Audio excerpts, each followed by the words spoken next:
Soy Nina, y hoy voy a contar la historia de Ana Sofía Rivas, una mujer que sangraba en una camilla de hospital mientras su marido sonreía en un restaurante con otra mujer.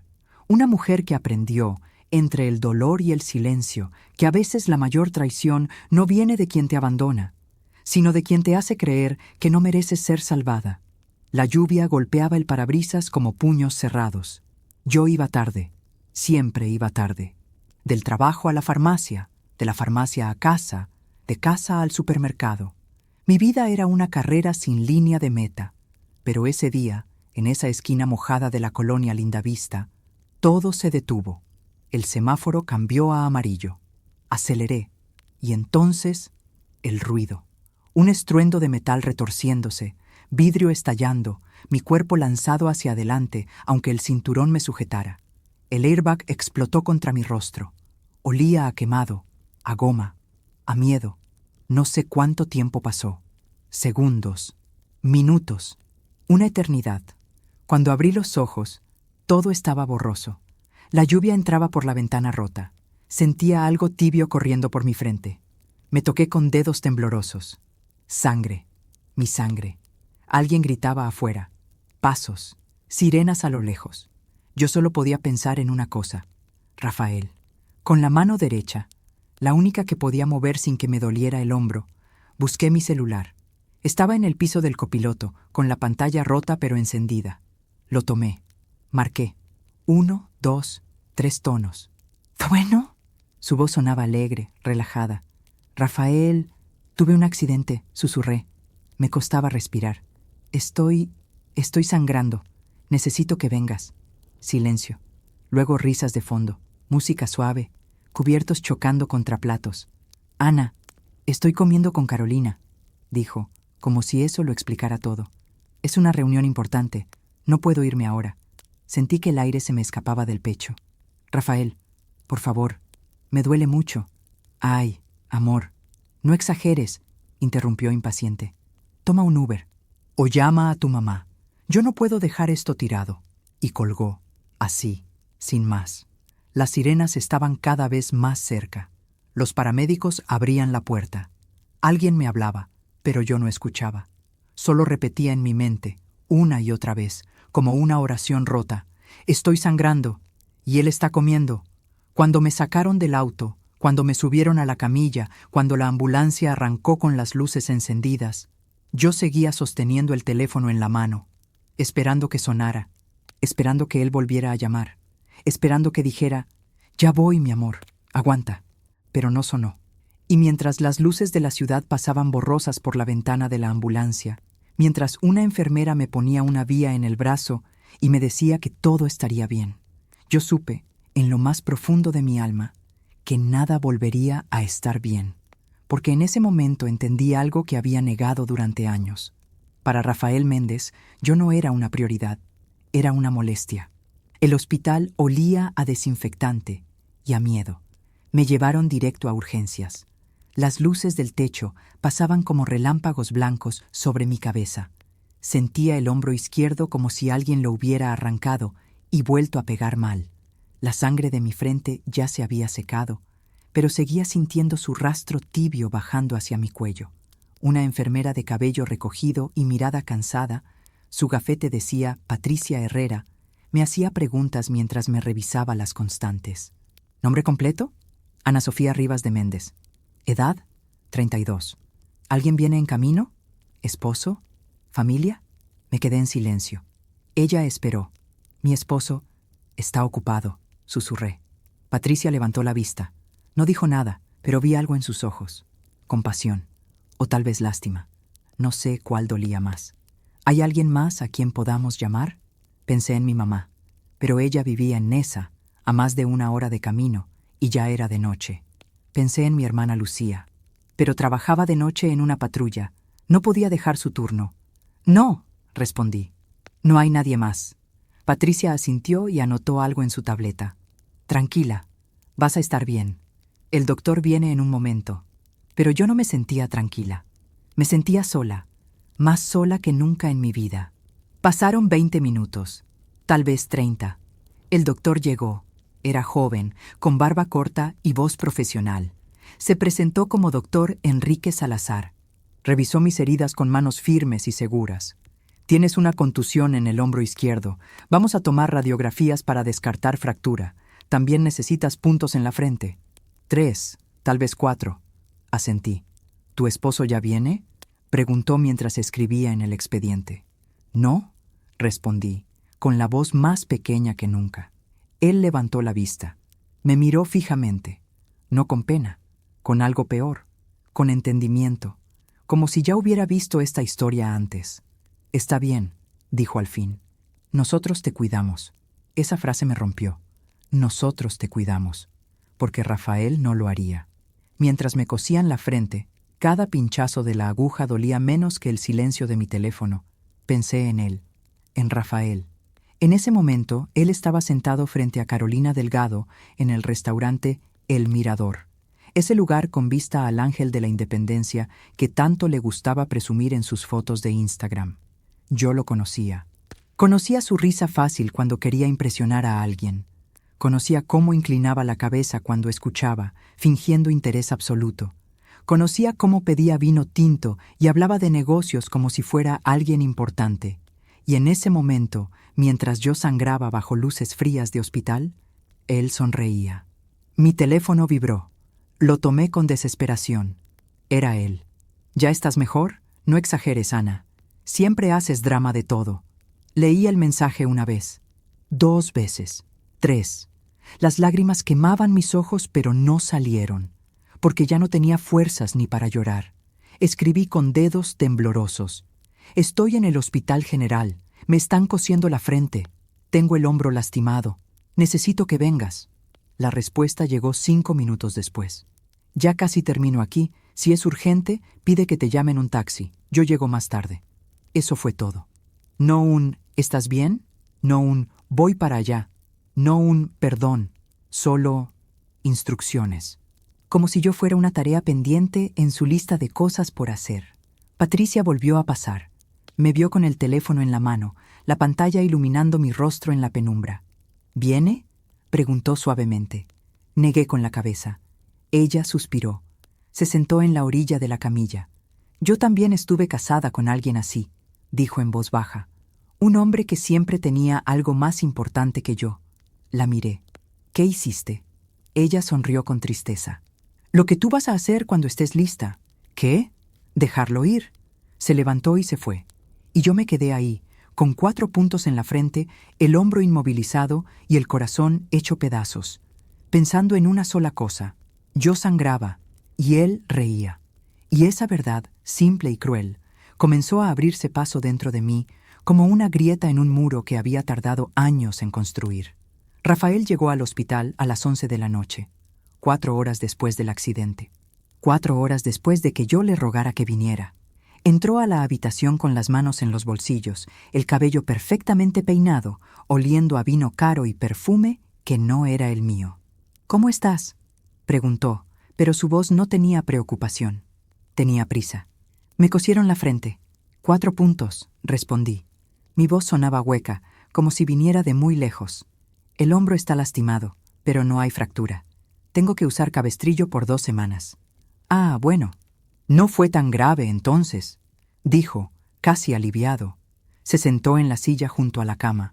Sacó su teléfono. Empezó a revisarlo. Yo lo observaba.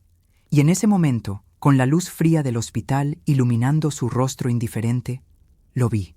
Vi a un extraño. Un hombre que compartía mi apellido, mi cama, mi vida, pero que no compartía mi dolor. Rafael, susurré. Respondió sin levantar la vista. Te necesitaba. Él suspiró. Guardó el teléfono. Me miró con esa expresión que yo conocía también. La expresión de alguien que está a punto de explicarte por qué estás equivocada. Ana, yo también tengo responsabilidades, dijo con tono paciente, como si hablara con una niña. No puedo dejar todo tirado cada vez que te pasa algo. Tuve un accidente, dije, tratando de mantener la calma. Sangraba. Estaba sola, te pedí que vinieras y me dijiste que tomara un Uber. Estaba en una reunión importante con Carolina. Es una clienta clave. ¿Sabes cuánto dinero está en juego? Levantó las manos. No puedo ser tan irresponsable. ¿Irresponsable? Repetí, incrédula. ¿Venir a ver a tu esposa al hospital es irresponsable? No lo pongas así. Siempre exageras todo, Ana. Siempre haces drama. Esa palabra, drama. La misma palabra que usaba cada vez que yo lloraba, cada vez que pedía atención, cada vez que me sentía invisible. No estoy haciendo drama, Rafael. Estoy lastimada. Y estaba asustada. Bueno, pues ya pasó, dijo, poniéndose de pie. Ya estás bien. Mañana te dan de alta, ¿no? Yo paso por ti en la tarde. Tengo junta en la mañana. Se acercó. Me dio un beso rápido en la frente, justo al lado de los puntos. Y se fue. Así, como si nada. Me quedé sola en esa habitación que olía a antiséptico y a abandono. Las lágrimas finalmente salieron. No por el dolor físico, sino por algo mucho peor, por la claridad. Porque en ese momento entendí algo que había estado negando durante años. Yo no era importante para Rafael Méndez. Nunca lo había sido. Recordé nuestro primer aniversario. Él lo olvidó. Llegó tarde, con flores compradas en el Oxxo de la esquina, diciendo que había tenido mucho trabajo. Recordé cuando mi papá murió. Rafael fue al funeral, pero se quedó afuera fumando, revisando emails, diciendo que no era bueno con esas cosas emocionales. Recordé cada cumpleaños olvidado, cada promesa rota, cada vez que lo necesité, y él no estuvo. Y yo siempre encontraba una excusa.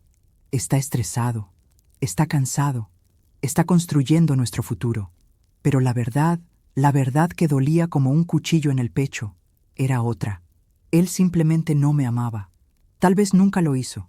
Y yo había desperdiciado 6 años de mi vida rogando por migajas de afecto. Esa noche no dormí. Me quedé mirando el techo blanco, escuchando los sonidos del hospital, monitores pitando, pasos en el pasillo, alguien llorando en otra habitación.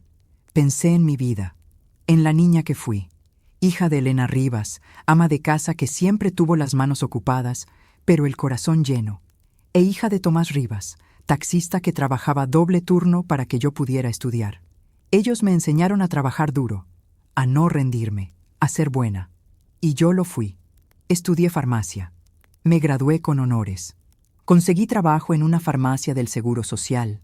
Pagaba mis cuentas. Ayudaba a mi mamá. Era responsable, dedicada, buena hija, buena esposa. ¿Y para qué?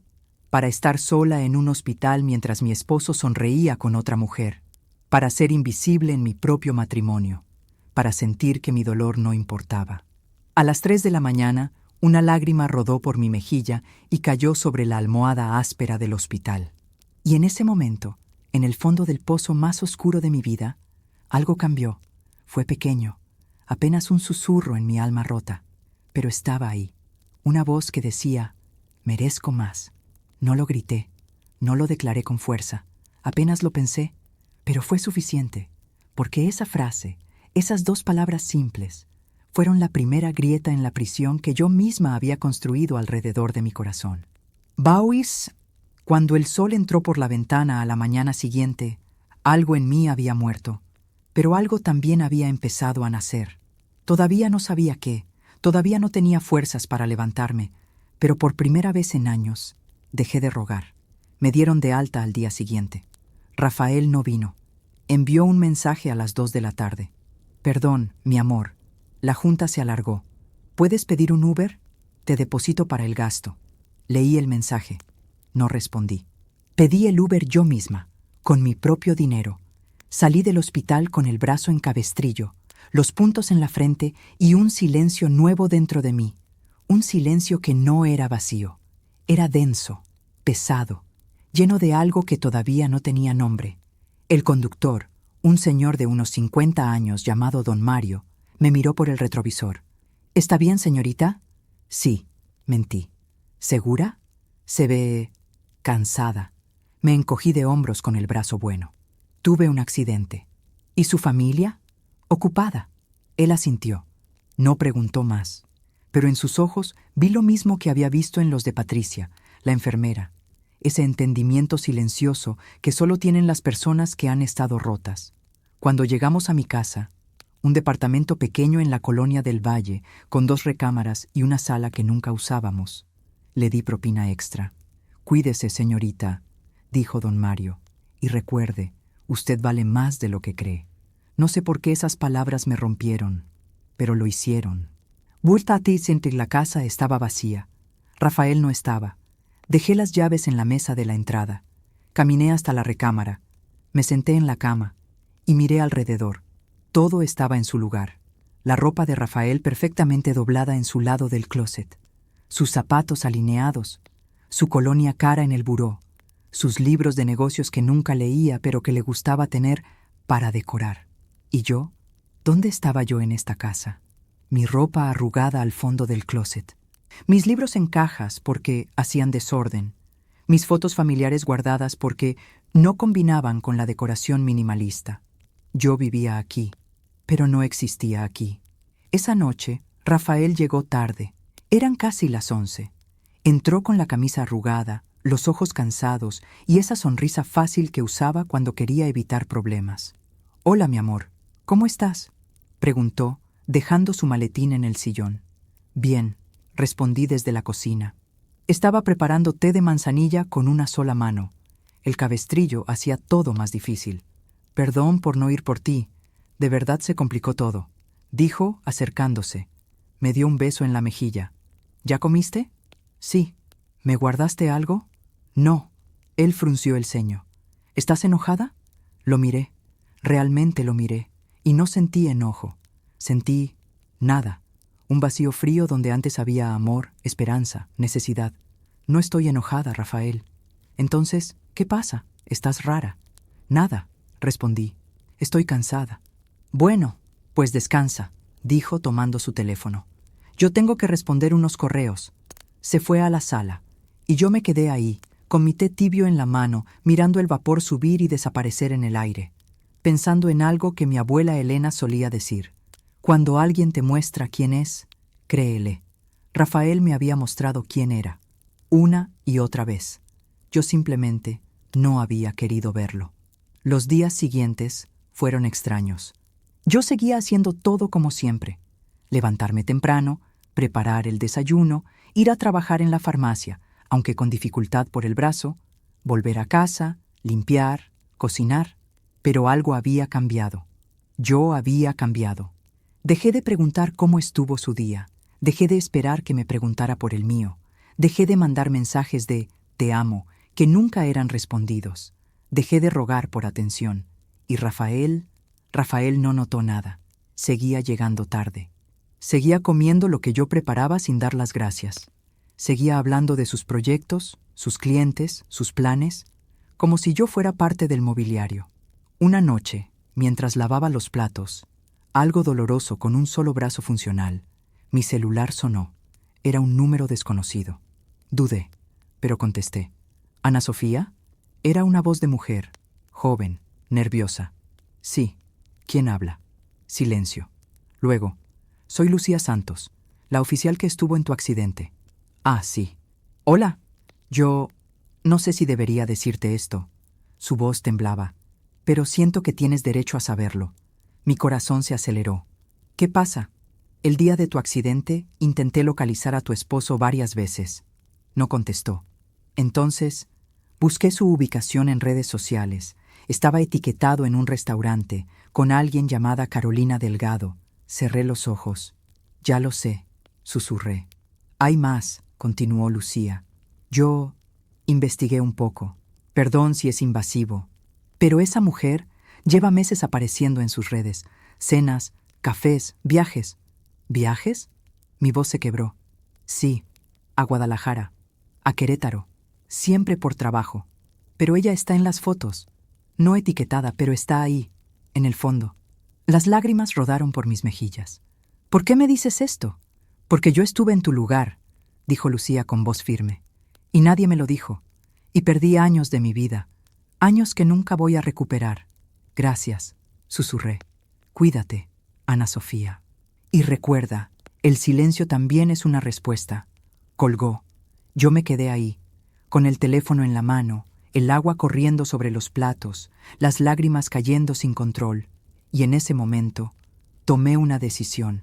No la grité, no la anuncié, simplemente la sentí, clara y firme en mi pecho. Ya no iba a rogar, ya no iba a justificar, ya no iba a esperar que Rafael se convirtiera en el hombre que yo necesitaba, porque él nunca lo sería. Y yo merecía más. Pasaron 3 semanas. El cabestrillo ya no era necesario. Los puntos de mi frente se habían caído, dejando una cicatriz pequeña, rosada, que me recordaba cada mañana frente al espejo. Sobreviviste. Volví al trabajo en la farmacia del Seguro Social. Mis compañeras me recibieron con abrazos, preguntas, preocupación genuina. ¿Cómo estás, Ana? ¿Te duele todavía? ¿Tu esposo te está cuidando bien? A esa última pregunta solo sonreí. Estoy bien. Gracias. No dije más, porque la verdad era demasiado larga, demasiado dolorosa, demasiado privada, pero en el silencio algo estaba creciendo. Mi rutina cambió. Antes yo corría, del trabajo a casa, de casa al mercado, del mercado a la cocina, de la cocina a la cama, donde Rafael ya estaba dormido o pegado a su teléfono. Ahora caminaba, despacio, con intención. Tomaba el camino largo de regreso a casa. Pasaba por el parque de la colonia. Me sentaba en una banca. Respiraba. Miraba a las señoras vendiendo elotes, a los niños jugando fútbol, a las parejas de ancianos tomadas de la mano, y pensaba, ¿cuándo fue la última vez que yo solo existí? No como esposa, no como empleada, no como hija responsable, solo Ana Sofía. Y una tarde pasé frente a una tienda de decoración. Vi unos platos de cerámica pintados a mano, azules, verdes, amarillos, desparejos, imperfectos, hermosos. Entré, los toqué. Eran ásperos al tacto, irregulares, llenos de vida. Compré 4. Cuando llegué a casa, Rafael estaba en la sala viendo televisión. ¿Qué es eso?, preguntó señalando la bolsa. Platos. ¿Para qué? Ya tenemos platos. Para mí, respondí, porque me gustaron. Él frunció el ceño. No combinan con nada. Lo sé, dije, y seguí caminando hacia la cocina. Esa noche cené sola, en uno de mis platos nuevos, con música de Natalia Lafourcade de fondo, y fue la primera cena en años que realmente disfruté. Empecé a hacer pequeños cambios. Moví los muebles de la sala, solo un poco, lo suficiente para que la luz entrara diferente por las mañanas. Saqué mis fotos familiares de las cajas, las puse en mi buró, mi papá sonriendo, mi mamá en su cocina, yo de niña, con trenzas y sonrisa enorme. Compré una planta, un poto pequeño, de hojas verdes brillantes. Lo puse en la ventana de la cocina. Rafael no notó nada, pero yo sí. Cada pequeño cambio era una declaración silenciosa. Yo también vivo aquí. El doctor Marcos Villalobos me citó para revisión. Era un hombre de unos 45 años, con canas en las sienes y esa calma que solo tienen los médicos que han visto demasiado. ¿Cómo va el hombro?, preguntó revisando mi expediente. Mejor. Ya puedo moverlo casi completamente. Perfecto. ¿Y la frente? Bien. Solo quedó la cicatriz. Él asintió. Me miró directo a los ojos. ¿Y tú? ¿Cómo estás tú? La pregunta me tomó por sorpresa. Yo... Bien. Ana Sofía, dijo suavemente. Llevo 20 años siendo médico, y sé reconocer cuando alguien está sanando y cuando solo está sobreviviendo. Me quedé en silencio. El cuerpo se recupera rápido, continuó. El alma, esa tarda más. Las lágrimas amenazaron con salir, pero las contuve. Estoy trabajando en ello, susurré. Bien, dijo, sonriendo. Eso es lo único que podemos hacer, trabajar en ello, un día a la vez. Salí de esa consulta con algo que no había sentido en mucho tiempo: esperanza. Esa noche, mientras preparaba la cena, sonó mi teléfono. Era mi amiga Beatriz. La conocía desde la universidad. Hacía meses que no hablábamos. Ana, ¿dónde has estado? Te he extrañado. Aquí, respondí, ocupada. Escucha, un grupo vamos a cenar este viernes en la Roma. Tacos y mezcal. ¿Te animas? Miré hacia la sala. Rafael estaba ahí, como siempre, con el teléfono en la mano. Antes habría dicho que no, que tenía que estar en casa, que Rafael podría necesitarme. Pero esta vez, sí, respondí. Ahí estaré. ¿En serio? ¡Qué bueno! Te mando la dirección. Colgué y sonreí. El viernes en la noche llegué a la taquería El Califa en la Roma Norte. Mis amigas estaban ahí. Beatriz, Daniela, Fernanda. Mujeres fuertes, trabajadoras, llenas de vida. Me abrazaron, me llenaron de preguntas, me escucharon y yo hablé. No de Rafael, no de mi dolor, sino de mí, de mis plantas, de mis platos nuevos, de la música que había vuelto a escuchar, de lo bien que se sentía caminar despacio. Y ellas entendieron, porque todas, de una forma u otra, habían estado rotas alguna vez. Esa noche reímos, comimos tacos de carnitas y bebimos mezcal. Bailamos en la calle cuando un músico empezó a tocar guitarra. Y cuando llegué a casa, tarde, con el cabello revuelto y el corazón ligero, Rafael ni siquiera preguntó dónde había estado. Y yo no se lo dije, porque ya no le debía explicaciones. Me acosté esa noche con una certeza nueva. Yo estaba renaciendo, despacio, silenciosamente, como una flor que crece entre las grietas del concreto. Nadie lo notaba todavía, pero yo sí, y eso era suficiente. Los días se convirtieron en semanas, y las semanas en algo más grande, una nueva versión de mí misma. En el trabajo, mis compañeras empezaron a notarlo. «Ana, te ves diferente», dijo Margarita, la supervisora, un día mientras organizábamos los medicamentos. «¿Diferente cómo?», pregunté.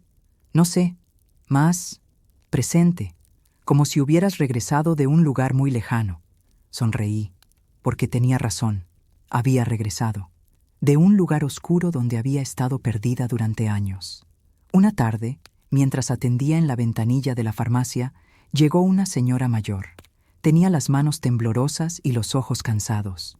«Disculpe, señorita, ¿me puede ayudar con estas recetas? No entiendo qué debo tomar primero». Me senté con ella. Le expliqué cada medicamento, con paciencia, con cariño. Cuando terminamos, ella tomó mi mano. «Dios la bendiga, hija. Usted tiene un corazón hermoso». Me quedé con esas palabras todo el día, porque hacía tanto tiempo que nadie veía mi corazón, ni siquiera yo. Mientras tanto, Rafael comenzó a desmoronarse. No lo vi venir. O tal vez sí, pero ya no me importaba lo suficiente como para detenerlo. Empezó con pequeñas cosas. Llegaba más tarde que antes. Olía a alcohol con más frecuencia. Sus camisas estaban arrugadas. Su barba, sin arreglar. Sus ojos, vacíos. Un día llegó a casa con un informe equivocado. Había perdido un cliente importante. Lo escuché gritar por teléfono en la sala, tratando de arreglar su error. Cuando colgó, se dejó caer en el sillón. «Todo está saliendo mal», murmuró. Yo estaba en la cocina, preparando té. Antes habría corrido a consolarlo. Habría preguntado qué pasó. Habría buscado la forma de arreglarlo por él. Pero esta vez, solo seguí preparando mi té. «Ana», llamó. «¿Me escuchaste?» «Sí», respondí, sin voltear. «¿Y no vas a decir nada? ¿Qué quieres que diga?» Silencio. «No sé. Algo. Apoyo. No sé». Me volteé. Lo miré. Y vi a un hombre que había tenido todo, y lo había desperdiciado. «Vas a estar bien, Rafael», dije con voz tranquila. «Siempre lo estás». Y me fui a la recámara. Días después, me enteré de que Carolina Delgado había desaparecido de su vida. No fue por él. Fue porque ella lo decidió. Lo supe porque una noche, mientras yo leía en la cama, Rafael entró a la habitación con el teléfono en la mano y la cara descompuesta. «Carolina me bloqueó», dijo, como si no pudiera creerlo. Levanté la vista del libro. «¿Perdón?» «Carolina. Me bloqueó de WhatsApp, de Instagram, de todo». Cambió de número. «Ah, ¿eso es todo lo que vas a decir? ¿Qué quieres que diga, Rafael?» «No sé, algo. Es raro». Cerré el libro. Lo miré fijamente. «¿Te acuerdas del día de mi accidente?», pregunté con voz suave. Él parpadeó, confundido. «¿Qué? Ese día estabas con ella, en el restaurante, mientras yo sangraba en el hospital». Su rostro palideció. «Ana, eso no era nada, solo negocios». «No me importa», dije. «Ya no me importa». «¿Qué quieres decir con eso?» «Exactamente lo que escuchaste». Me levanté. Tomé mi almohada. Voy a dormir en la otra recámara. ¿Qué? ¿Por qué? Porque quiero, respondí. Y salí. Esa fue la primera noche que dormí sola, y fue la mejor noche de sueño que tuve en años. Rafael comenzó a enviarme mensajes, largos, desesperados, llenos de promesas. Ana, perdón, sé que he sido un idiota. Te prometo que voy a cambiar. Dame otra oportunidad, por favor. Te amo, de verdad te amo. Leía cada mensaje y no respondía, porque las palabras sin acciones no significaban nada, y las acciones de Rafael durante 6 años habían hablado con más claridad que cualquier mensaje. Un sábado por la tarde estaba en el parque de la colonia, sentada en mi banca favorita, con un café en la mano y un libro en el regazo. El sol estaba tibio, los niños jugaban, las palomas picoteaban el piso, y yo estaba en paz. Fue entonces cuando lo sentí, ese cambio interno, esa transformación silenciosa que había estado creciendo dentro de mí. Ya no era la mujer rota que rogaba por amor, ya no era la esposa invisible que vivía en las sombras de su matrimonio. Yo era Ana Sofía Rivas, farmacéutica, hija de Elena y Tomás, amiga leal, mujer fuerte, y merecía más, mucho más. Esa noche, cuando llegué a casa, Rafael estaba sentado en la sala, esperándome. «Necesitamos hablar», dijo. «Está bien», respondí, dejando mi bolsa en la mesa. Me senté frente a él. «Ana, sé que he cometido errores, muchos, pero te amo y quiero que esto funcione». Lo miré, y por primera vez en mucho tiempo, lo vi claramente, sin el filtro del amor, sin el velo de la esperanza, sin las mentiras que yo misma me había contado. Vi a un hombre que me había elegido cuando le convenía, que me había ignorado cuando tenía algo mejor, que me había hecho sentir pequeña para él sentirse grande.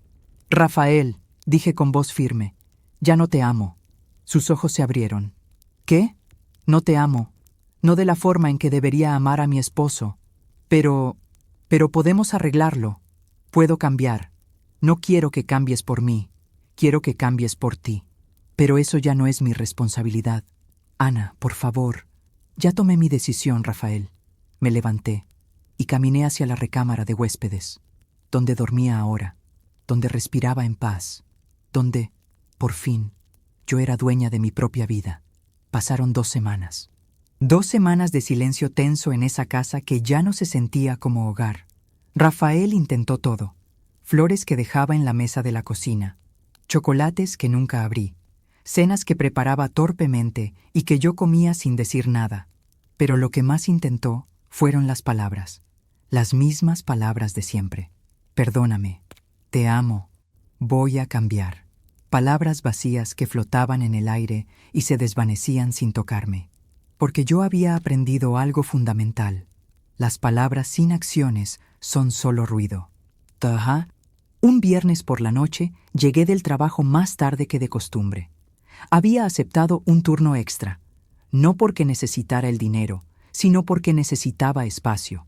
Cuando abrí la puerta, Rafael estaba sentado en la sala, con una botella de whisky a medio terminar, los ojos rojos, el cabello revuelto. «¿Dónde estabas?», preguntó con voz pastosa. «Trabajando. Siempre estás trabajando, o saliendo, o haciendo cualquier cosa menos estar aquí». Dejé mi bolsa en la mesa. «¿Y qué quieres, Rafael? ¿Que me quede sentada esperándote como antes?»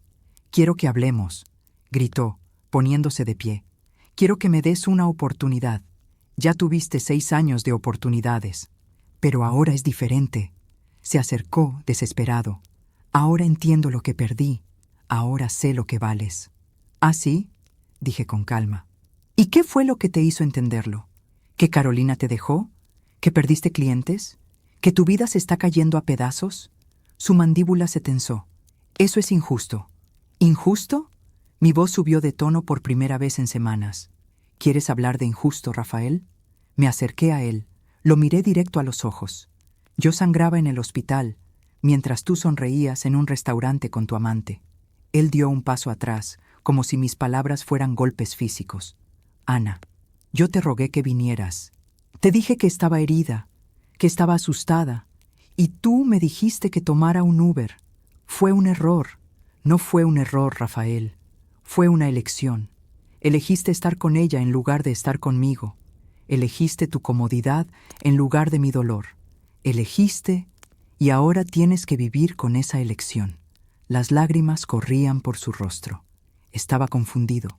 No sabía lo que hacía. Sabías perfectamente lo que hacías, dije con voz firme. Lo que no sabías era que algún día ibas a perderme. Por favor, Ana, por favor no me hagas esto. No te estoy haciendo nada, Rafael. Esto lo hiciste tú solo. Me volteé para irme, pero él me tomó del brazo. ¿Y qué hay de nosotros? ¿De todo lo que construimos juntos? Lo miré, su mano en mi brazo, sus ojos suplicantes, y sentí nada, ni amor, ni odio, ni siquiera lástima, solo una claridad fría y cristalina. Rafael, dije suavemente, nosotros no construimos nada juntos. Yo construí, yo sostuve, yo esperé. ¿Tú solo? Estuviste ahí. Solté mi brazo de su agarre. Mañana voy a hablar con un abogado, continué. Voy a pedir el divorcio. Su rostro se descompuso. No, no puedes hacer eso. Sí puedo, y lo voy a hacer. ¿Por qué? ¿Por un error? ¿Por una estupidez? No es por un error, Rafael. Es por 6 años de errores. Por 6 años de sentirme invisible.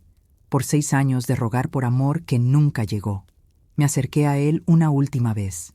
Pero más que nada, es porque finalmente entendí que merezco más. Merezco a alguien que me elija, no solo cuando le convenga, no solo cuando está solo, sino siempre. Y tú nunca fuiste ese hombre. Puedo serlo ahora, susurró. Ya es muy tarde. Me di la vuelta y caminé hacia la recámara de huéspedes. Cerré la puerta detrás de mí, y por primera vez en meses, me permití llorar. No por él, no por nosotros, sino por la mujer que fui, la que se conformó, la que se hizo pequeña, la que creyó que el amor tenía que doler. Lloré por ella, y luego la dejé ir. A la mañana siguiente, Rafael ya no estaba. Dejó una nota en la mesa de la cocina. Me voy a quedar en casa de mi hermano unos días, para darte espacio, para pensar. Por favor, Ana, no tires todo a la basura. Te amo. Leí la nota. La doblé y la guardé en un cajón, no como recuerdo, sino como evidencia. Evidencia de que yo había tomado la decisión correcta. Esa tarde llamé a mi mamá. Mamá, necesito contarte algo. Dime, hija, ¿qué pasa? Rafael y yo nos vamos a divorciar. Silencio del otro lado de la línea. Luego, ¿estás bien? Sí, mamá, estoy bien. De verdad. ¿Él te lastimó? Sí, pero ya no puede lastimarme más. Entonces hiciste bien, hija. Muy bien. Su voz se quebró. Tu papá siempre decía que la persona correcta te hace sentir grande, no pequeña. Y si Rafael te hacía sentir pequeña, entonces no era el indicado. Esas palabras me sostuvieron, porque mi papá tenía razón. Siempre la tuvo. Los días siguientes fueron extraños, ligeros, como si me hubiera quitado un peso invisible que había cargado durante años. Volví a mi rutina, pero esta vez era diferente. Ya no corría, caminaba, con la cabeza en alto, con el corazón en paz. Y cuando mis compañeras en la farmacia me preguntaban cómo estaba, podía responder con honestidad. Estoy bien, de verdad, porque lo estaba. Por primera vez en mucho tiempo, yo estaba bien. 3 meses después, el divorcio estaba en proceso. Rafael había firmado los papeles sin pelear, sin drama, con una resignación silenciosa que me sorprendió. Tal vez finalmente entendió, o tal vez simplemente se cansó. No importaba, porque yo ya había seguido adelante. Bast. O me mudé a un departamento pequeño en la colonia Narvarte, un lugar con una sola recámara, una cocina diminuta y un balcón que daba a la calle. No era perfecto. Las paredes necesitaban pintura. El piso crujía en algunos lugares, pero era mío, completamente mío. Pinté las paredes de color crema cálido. Compré muebles sencillos de segunda mano. Puse mis platos de cerámica desparejos en el estante. Llené el balcón de plantas, potos, suculentas, una bugambilia pequeña que empezaba a florecer. Y cada mañana, cuando me despertaba con el sol entrando por la ventana, sonreía, porque este lugar no tenía sombras, no tenía silencios dolorosos, no tenía recuerdos de abandono, Solo tenía vida, mi vida. Una tarde de sábado estaba sentada en el balcón, con una taza de té de manzanilla en la mano, mirando la calle, los niños jugando fútbol, las señoras barriendo sus entradas, el panadero pasando en su bicicleta gritando «¡Pan calientito!» y pensé, esto es suficiente. No necesitaba más. No necesitaba una casa grande, ni un carro nuevo, ni un hombre que me validara. Solo necesitaba esto, paz. Mi teléfono vibró. Era un mensaje de Beatriz. ¿Libre esta noche? Nos vemos en el Chopo. Hay un concierto de trova. Sonreí. Ahí estaré. Chiquiasachensima, esa noche fui al Tianguis Cultural del Chopo. El aire olía a incienso y a comida callejera. La música flotaba entre los puestos de discos viejos y ropa vintage. Mis amigas estaban ahí. Beatriz, Daniela, Fernanda. Y también alguien nuevo. Ana, te presento a mi primo, David, dijo Beatriz. Acaba de regresar de Oaxaca. Es chef. David era alto, de sonrisa fácil y ojos amables. Mucho gusto, dijo, extendiendo la mano. Igualmente, respondí. Hablamos un rato, de comida, de viajes, de música. No intentó impresionarme, no presumió, solo conversó, como si de verdad le interesara lo que yo tenía que decir. Y cuando el concierto empezó, cuando la guitarra sonó y una voz de mujer cantó sobre amores perdidos y amaneceres nuevos, me di cuenta de algo. Yo estaba lista, no para otra relación, sino para vivir, completamente, sin miedo, sin culpa, sin cargar el peso de alguien más. Después del concierto, caminamos por las calles de La Guerrero. David me acompañó hasta la parada del metro. Me gustó conocerte, Ana, dijo. A mí también. ¿Puedo invitarte a un café algún día? Sin presión, solo café. Lo miré y vi honestidad en sus ojos. No promesas, no manipulación, solo una invitación simple. Me gustaría, respondí. Sonrió. Perfecto, te escribo. Y se fue. Yo me quedé ahí un momento, parada bajo la luz amarilla de un poste, sintiendo algo que no había sentido en mucho tiempo. Emoción. No por él, sino por mí, por la mujer en la que me había convertido, por la fuerza que había descubierto, por el renacimiento silencioso que había vivido. Cuando llegué a mi departamento esa noche, me preparé un té. Me senté en el balcón, miré las luces de la ciudad y pensé en todo el camino recorrido. Desde esa tarde lluviosa donde sangré en un hospital, donde esperé una llamada que nunca llegó, donde me rompí en 1000 pedazos y luego me levanté, pieza por pieza, día tras día. No fue rápido, no fue fácil. Hubo noches donde lloré hasta quedarme dormida. Hubo días donde casi regresé, donde casi creí las palabras vacías de Rafael, pero no lo hice, porque en algún lugar, en el fondo de mi alma rota, nació una verdad: merezco más. Y esa verdad me salvó. Días después, Rafael me escribió. Fue un mensaje largo, lleno de disculpas, de arrepentimiento, de promesas que llegaban demasiado tarde. Lo leí completo. Y luego escribí una sola respuesta. Te deseo lo mejor, Rafael, de verdad, pero mi camino ya no incluye el tuyo. Cuídate. Bloqueé su número, no con rabia, sino con paz, porque ya no necesitaba explicaciones, ya no necesitaba venganza, ya no necesitaba nada de él. Solo necesitaba seguir caminando, hacia adelante, hacia mí misma. Y estamos meses después, en una tarde tranquila de primavera, estaba en mi balcón, regando mis plantas. La bugambilia había florecido completamente, rosa brillante, llena de vida. Tomé mi taza de té, me senté, y recordé las palabras que había pensado aquella noche en el hospital. Sangro por él una vez. Y ahora, con una sonrisa pequeña y tranquila en los labios, completé la frase, pero nunca más. Tapiumsa, porque yo había aprendido algo fundamental. El amor no debe doler. El amor no debe hacerte pequeña. El amor no debe dejarte sangrando en un hospital mientras alguien más sonríe en otro lugar. El amor verdadero te elige, te sostiene, te ve, y si alguien no hace eso, no es amor, es solo una sombra. Y yo ya no vivía en las sombras. Yo vivía en la luz, mi propia luz, la que había aprendido a encender sola. Y semanas después, David y yo tomamos ese café. Luego otro, y otro. No era urgente, no era desesperado, era suave, como una planta que crece despacio, con tiempo, con paciencia. Y cuando él me tomó la mano por primera vez, mientras caminábamos por el parque de Chapultepec, no sentí miedo, sentí posibilidad, sentí esperanza, sentí que tal vez, solo tal vez, había un amor que no dolía, un amor que sumaba, un amor que llegaba cuando yo ya estaba completa, no para llenar un vacío, sino para caminar junto a mí. Y en ese momento, con el sol tibio en mi rostro, las plantas floreciendo en mi balcón, el trabajo que amaba, las amigas que me sostenían y el corazón finalmente en paz, entendí que había renacido, no como la mujer que fui, sino como la mujer que siempre merecí ser, Ana Sofía Rivas, completa, fuerte, libre, y nunca más, volvería a sangrar por alguien que no supiera valorar mi vida.